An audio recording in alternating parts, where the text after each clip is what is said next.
আসসালামু আলাইকুম। Casual cooking পক্ষ থেকে আপনাদের সবাইকে স্বাগতম। আজ আমি সহজে চিংড়ি মাছ কেটে দেখাবো। বাজার থেকে চিংড়ি মাছ কিনে আনার পরে চিংড়ি মাছের পাগুলোকে ভালোভাবে কেটে নিতে হবে।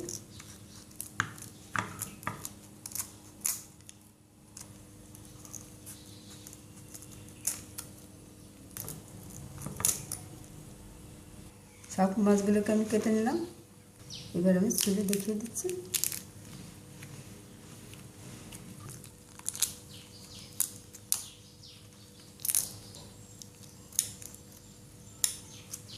বুকের এইখান থেকে একটু ছাড়িয়ে নিলাম, তাহলে আরও বেশি সহজ হবে ছুলে নিতে।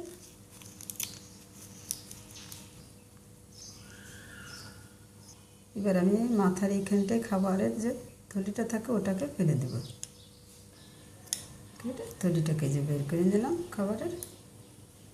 আমি আপনাদের দেখিয়ে দিচ্ছি, পাশে যে মগজটা রয়ে গিয়েছে।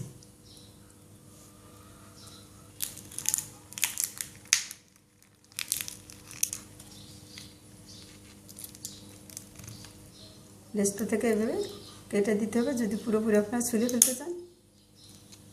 কেটে এইভাবে সহজে চেপে বের করে নেওয়া যাবে। আপনারা এইভাবেও কেটে নিতে পারেন, এইভাবেও লেজ ফেলে দিয়েও কেটে নিতে পারেন। আপনারা চাইলে এই মাছগুলোকে ডিপ ফ্রিজে রেখে দিতে হবে। আমি মাছগুলোর এই পা ফেলে দিয়ে আগে থেকে ধুয়ে নিয়েছিলাম তাই আপনাদের তারপর আমি কেটে দেখিয়ে দিয়েছি। আপনারা চাইলে ধুয়েও নিতে পারবেন। মুখটাকে মুড়ে ডিপ ফ্রিজে রেখে দিতে হবে। 1 থেকে 2 ঘন্টা পরে আপনারা ডিপ ফ্রিজ থেকে বের করে বেছে নিতে পারেন। মাছটা শক্ত হয়ে গেলে আরও বেছে নিতে বেশি সহজ হবে। আমি আপনাদের দেখিয়ে দিচ্ছি।